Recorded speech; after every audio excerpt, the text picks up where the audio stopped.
അപ്പോൾ ഞാൻ കുറേ ദിവസമായി യൂട്യൂബ് ചാനലിലായിട്ട് വന്നിട്ടേ. അപ്പം ഇന്നൊരു മാമ്പഴപ്പുളിശ്ശേരി റെഡിയാക്കാൻ പോവുകയാണേ. അപ്പം ഞാൻ മാമ്പഴപ്പുളിശ്ശേരി റെഡിയാക്കാൻ വേണ്ടിയിട്ട് ഒരു 3-4 മാങ്ങ കിട്ടിയിട്ടുണ്ട് എനിക്ക്. അപ്പം ഞാനിതിൻ്റെ തൊലിയൊക്കെ ഒന്ന് ഉരിഞ്ഞിട്ട് ഒരു ചട്ടിയിലിട്ട് വെക്കുവാണ്. അപ്പം 3-4 എണ്ണം റെഡിയാക്കി എടുത്തിട്ടുണ്ട്. അതിനകത്ത് 2 പച്ചമുളക്, കറിവേപ്പിലയൊക്കെ എടുത്ത് വെച്ചിട്ടുണ്ട്. അതിലോട്ട് ഇച്ചിരി ഉപ്പും കൂടെ ഇട്ടിട്ട് നന്നായി വേവിക്കാൻ വെക്കാം. കുറച്ച് വെള്ളം കൂടി ഒഴിച്ചിട്ട് വേവിച്ചെടുക്കാം.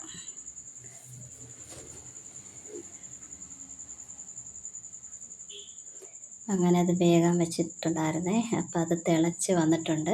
തിളച്ച് നല്ലതായിട്ടൊന്ന് വെന്ത് വന്നിട്ടുണ്ട്. ഇപ്പോൾ ഉപ്പൊക്കെ പിടിച്ച് റെഡി ആയിട്ടുണ്ട്. പച്ചമുളകൊക്കെ നല്ലതായിട്ട് വെന്തിട്ടുണ്ട്. ഇപ്പം നല്ലതായിട്ട് വെന്ത് വന്നിട്ടുണ്ട്. അതിലേക്ക് ഞാൻ അരച്ച് വെച്ചിരിക്കുന്ന അരപ്പൊന്ന് ചേർത്ത് കൊടുക്കുവാണേ. നമ്മൾ സാധാരണ പുളിശ്ശേരിക്കൊക്കെ അരക്കത്തില്ലേ, അതുപോലെ അരച്ചെടുത്തിട്ടുണ്ട്. അരച്ചെടുത്ത അരപ്പ് ഞാനിതിലോട്ടൊന്ന് ഇട്ട് കൊടുക്കുവാണ്. ഇപ്പം ഇട്ട് കൊടുത്തിട്ട് ഇളക്കി കൊടുക്കാം. ഇളക്കിയത് നല്ലതൊന്ന് അരപ്പ് നല്ലതുപോലെ ഒന്ന് ചൂടാവുന്നിടം വരെ തിളയ്ക്കാതെ കണ്ട് തന്നെ നല്ലതുപോലെ ചൂടാക്കി എടുക്കുകയാണ് കേട്ടോ. ഇപ്പം അടിപൊളി മാമ്പഴപ്പുളിശ്ശേരിയാണ്.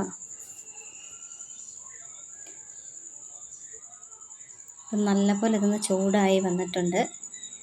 അപ്പം ഇതിലേക്ക്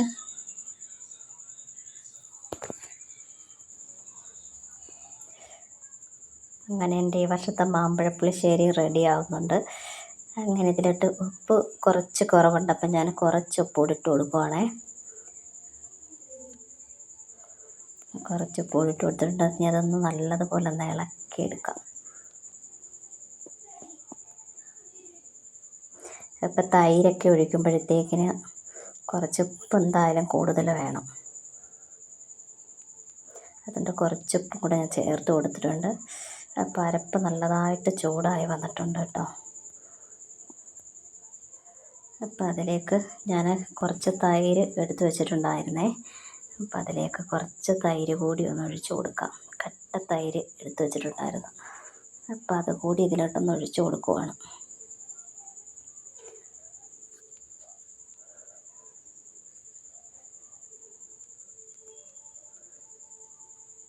ഇപ്പം തൈര് കൂടി ഒഴിച്ചു കൊടുത്തിട്ടുണ്ട്. ഇനി ഞാനിതൊന്ന് ഇളക്കിയെടുക്കുവാണേ.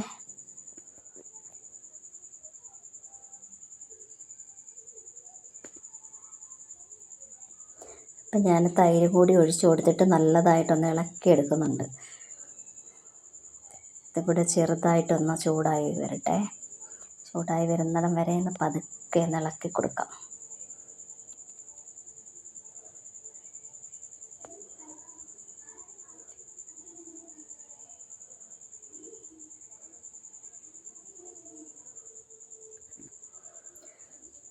അപ്പോഴത്തേക്കിന് ഞാനൊന്ന് കടുക് റെഡിയാക്കി എടുക്കുവാണേ. കടുക് പൊട്ടിച്ച് ഇച്ചിരി കടുക് പൊട്ടിച്ച് അവിടെ ഒഴിച്ച് ഒന്ന് ഇളക്കിയെടുക്കാം. അപ്പോൾ ഈ വർഷത്തെ മാമ്പഴപ്പുളിശ്ശേരി റെഡി ആയിട്ടുണ്ടേ. അപ്പോൾ ചാനൽ എല്ലാവർക്കും ഇഷ്ടപ്പെട്ടാൽ ഒന്ന് ലൈക്ക് ചെയ്യുകയും ഷെയർ ചെയ്യുകയും ചെയ്യണേ. ഒന്ന് സപ്പോർട്ട് ചെയ്യുകയും ചെയ്യൽ എല്ലാവരും.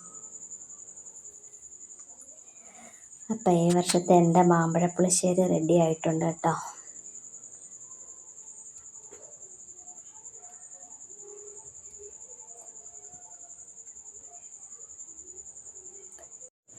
അപ്പം മാമ്പഴപ്പുളിശ്ശേരി നേരത്തെ റെഡി ആയതുകൊണ്ട് ഞാൻ ഉച്ചക്കലത്തെ ഭക്ഷണം ഒന്ന് നേരത്തെ കഴിക്കാമെന്ന് വിചാരിച്ചു. അങ്ങനെ ഞാൻ കുറച്ച് ചോറെടുത്തിട്ടുണ്ട്. അതിലേക്ക് കുറച്ച് ചീരത്തോരനും കുറച്ച് അവിയലും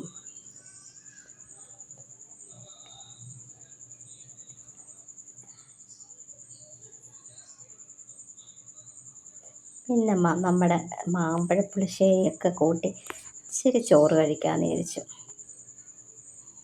ഇന്ന് ഫുഡ് നേരത്തെയാണ് കേട്ടോ. മാമ്പഴപ്പുളിശ്ശേരി റെഡി ആയതുകൊണ്ട് ഞാൻ ഫുഡിന്ന് നേരത്തെ കഴിക്കുകയാണ്.